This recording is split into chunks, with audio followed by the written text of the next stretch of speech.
Hello there everyone, it's Aiden here from Push Square, and today we have the Street Fighter 6 review alongside some PS5 gameplay, and this review was written up by the wonderful Sammy Barker over on the Push Square website and adapted into a video by yours truly. So without any further ado, let's dive right into our Street Fighter 6 review.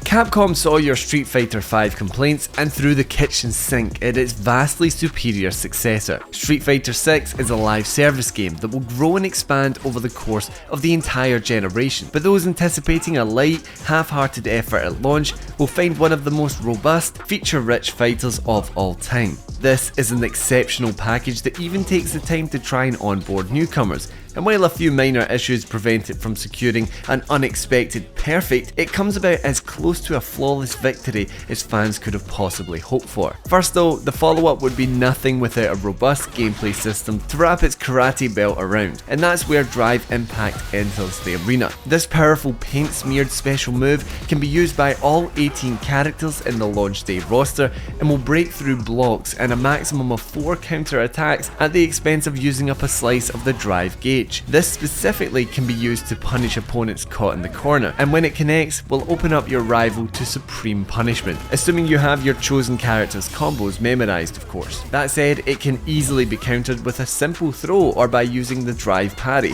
which again draws from the drive gauge but actually replenishes some of the all-important resource when timed perfectly. Parries can be followed by drive rushes and drive reversals, which enable you to effectively turn the tables on your opponents when you successfully anticipate their attacks, adding to the mind games that already make the series so compelling. Backed up into a corner for example, well, a drive impact's probably coming, but trying to predict when your opponent will use it is much easier said than done. The thing that makes the system a success, at least from our perspective, is that it's consistent across all characters, so you don't need to relearn the mechanics for each individual fighter. Personally, we much prefer this to the V-trigger system that bloated in complexity in Street Fighter 5, where each character had slightly different buffs and advantages depending upon which version of moves you selected. Even though reaching the upper echelons of competitive play will still require a level of dedication most players won't want to invest, wrapping your head around the basics is much easier here. In fact, this effort to effectively onboard newcomers is consistent across the entirety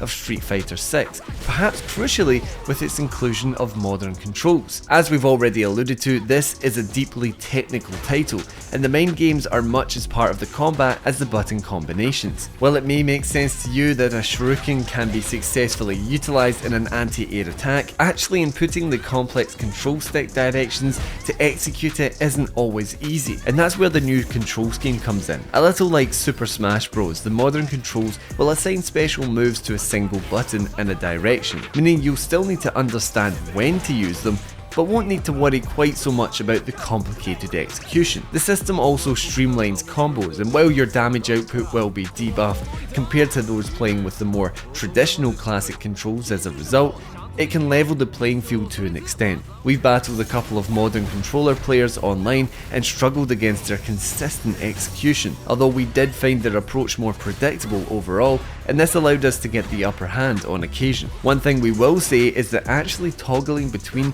modern and classic controls can be cumbersome, and the menus are one of the minor things we'd count against the game. In trying to unify 3 main modes, World Tour, Battle Hub and Fighting Grounds, all of which we will detail imminently, the user interface can feel like a bit of a muddle, and after numerous hours of play we're still not entirely sure how we change our profile's title, despite seemingly unlocking dozens upon dozens of them during the course of our review session. Fortunately, those complicated menus also make way for a lot of content, and single players especially will be particularly thrilled. We can confirm that there are traditional arcade gauntlets for every character, including artwork panels, special stages, leaderboards and unlockables. Furthermore, in keeping with the onboarding theme, each character now has a playable guide, which not only introduces their moves and how to perform them, but also illustrates the context in which you might find them useful.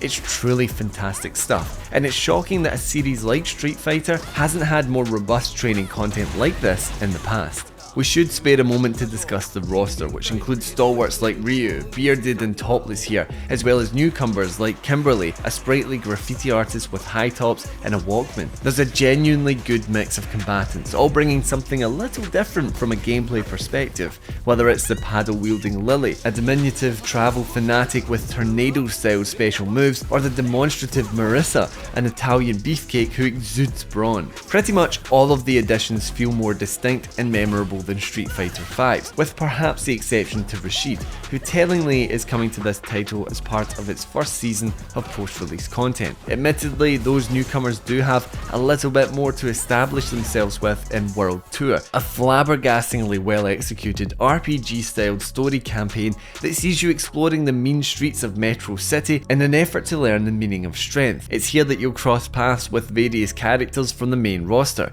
and you'll be able to assign different moves and abilities to your custom avatar in order to create your own fighting machine. The questing is mostly rote, but the script never takes itself too seriously, and the Easter eggs, specifically those pertaining to Final Fight, are so plentiful that it's hard not to fall in love with the sheer stupidity of it all. We're not suggesting for a second that you should buy Street Fighter 6 on the strength of the single player mode alone. The longevity of the release will always rest on its versus content. However, as an added extra, it does go above and beyond, save for some minor graphical ugliness in a handful of scenes. Crucially, it also continues the theme of onboarding, as there are various side quests and mini-games, all designed to help you master the mechanics of the release, whether it's learning how to effectively execute charge attacks, or by learning quarter circle motions by making pizza. And once you're done learning the meaning of strength in single player, you can show off your avatar online in the Battle Hub, which is an interactive lobby filled with playable arcade cabinets. Here you can take on friends or strangers, faff around with DJ decks, or even indulge in a little retro gaming. The amount of things to interact with is unrivaled, and during our pre-release tests across a variety of multiplayer modes,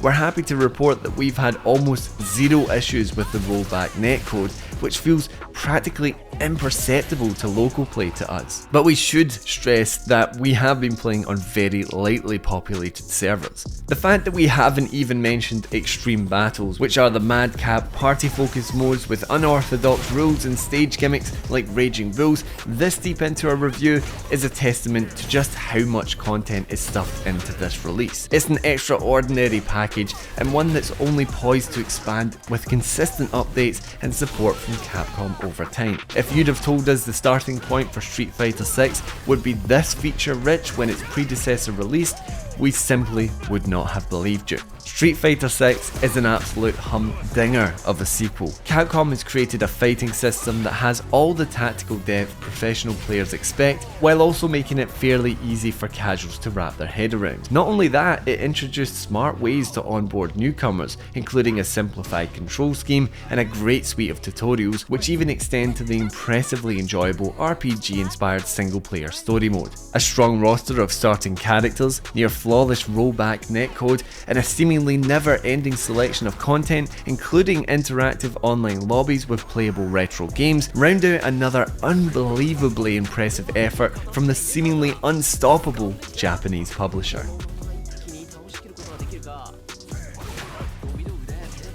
And that was our review for Street Fighter 6. Do let me know down in the comments what you're thinking of this game. Are you going to pick it up when it releases on June 2nd? Let me know down in the comments, and as always, if you enjoyed the video, leave a like, maybe even subscribe to the channel for more PlayStation video content just like this. But anyway guys, I hope you enjoyed the video, I appreciate you checking it out, and I'll see you in the next one.